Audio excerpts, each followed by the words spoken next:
Hi guys, a warm voice greetings to all. I am Bharat Kumar, one of the active members of Voice Club of GCT. Now I welcome you all to the event TAMILAN RECIPE MANIA.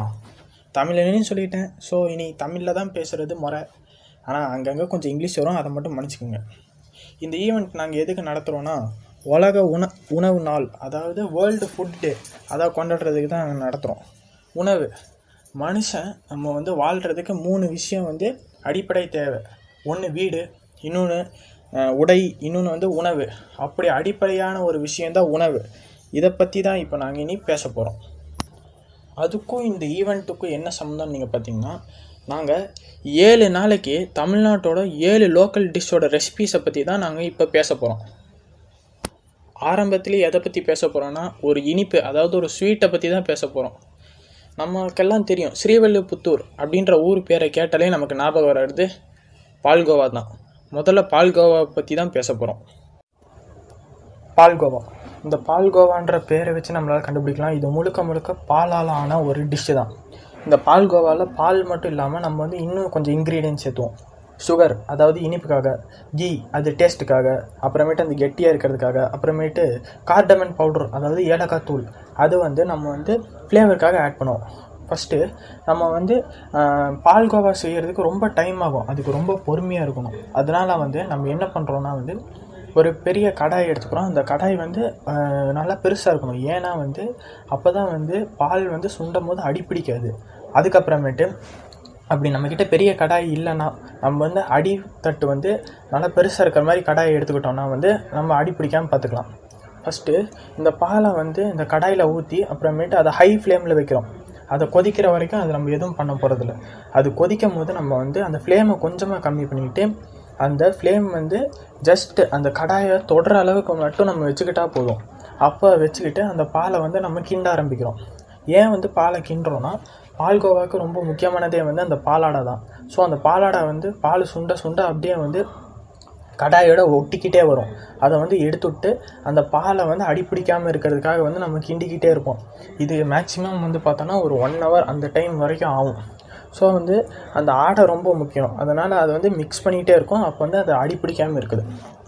Next அந்த பாலாடையை கருகு விடாமல் பார்த்துக்கணும். அப்புறம் அந்த பால் நல்லா சுண்டுற வரைக்கும் அதை நல்லா mix பண்ணிகிட்டே இருக்கணும்.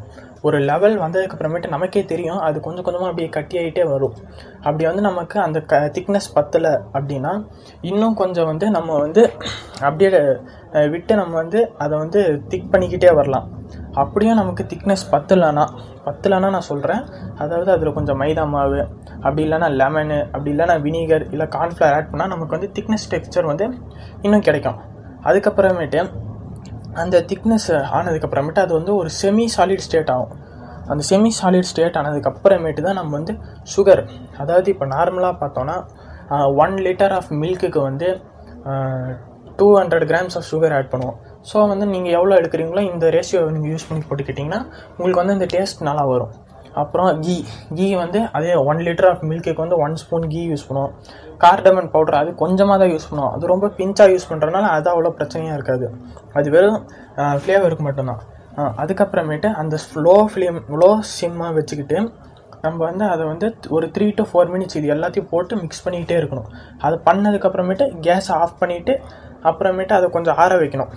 ஆற வச்சதுக்கப்புறமேட்டு பால்கோவா கொஞ்சம் அப்படியே கெட்டியாகும். அதுக்கப்புறமேட்டு அது கொஞ்சம் டெக்கரேஷன்ஸ்க்காக அது மேலே நட்ஸு, அதாவது இந்த முந்திரி, திராட்சை, இதெல்லாம் உங்களுக்கு வேணும்னா நீங்கள் போட்டுக்கலாம். பால்கோவாவோட பெனிஃபிட்ஸ்னால் பார்த்தீங்கன்னா, அது அதோட பேஸே பால். ஸோ அதில் நிறைய கால்சியம் இருக்கும், ப்ரோட்டீன்ஸ் இருக்கும், ஃபேட் இருக்கும். அதுக்கப்புறமேட்டு அதில் எசென்ஷியல் விட்டமின்ஸும் ரொம்ப ஜாஸ்தியாக இருக்கும்.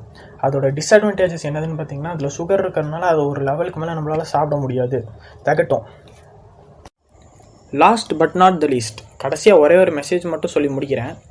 அதாவது நமக்கு பிடிக்குதுன்னு சொல்லிட்டு நம்ம எதையுமே அளவில்லாமல் சாப்பிடக்கூடாது. இதை திருவள்ளுவர் எப்படி சொல்லியிருக்காருன்னா, மாறுபாடு இல்லாத உண்டி மருத்துண்ணின் ஊறுபாடு இல்லை உயிருக்கு. இதோட அர்த்தம் என்னதுன்னா, நம்ம உடலுக்கு என்னதான் ஒத்து வந்தாலும் அந்த உணவு அதை அதிகமாக சாப்பிடும்போது நம்ம வாழ்கிறதுல கண்டிப்பாக பிரச்சனை இருக்கும் அப்படின்னு தான் அவர் சொல்கிறாரு. நன்றி, வணக்கம். இத்துடன் உங்களிடமிருந்து விடைபெறுவது உங்கள் பரத்.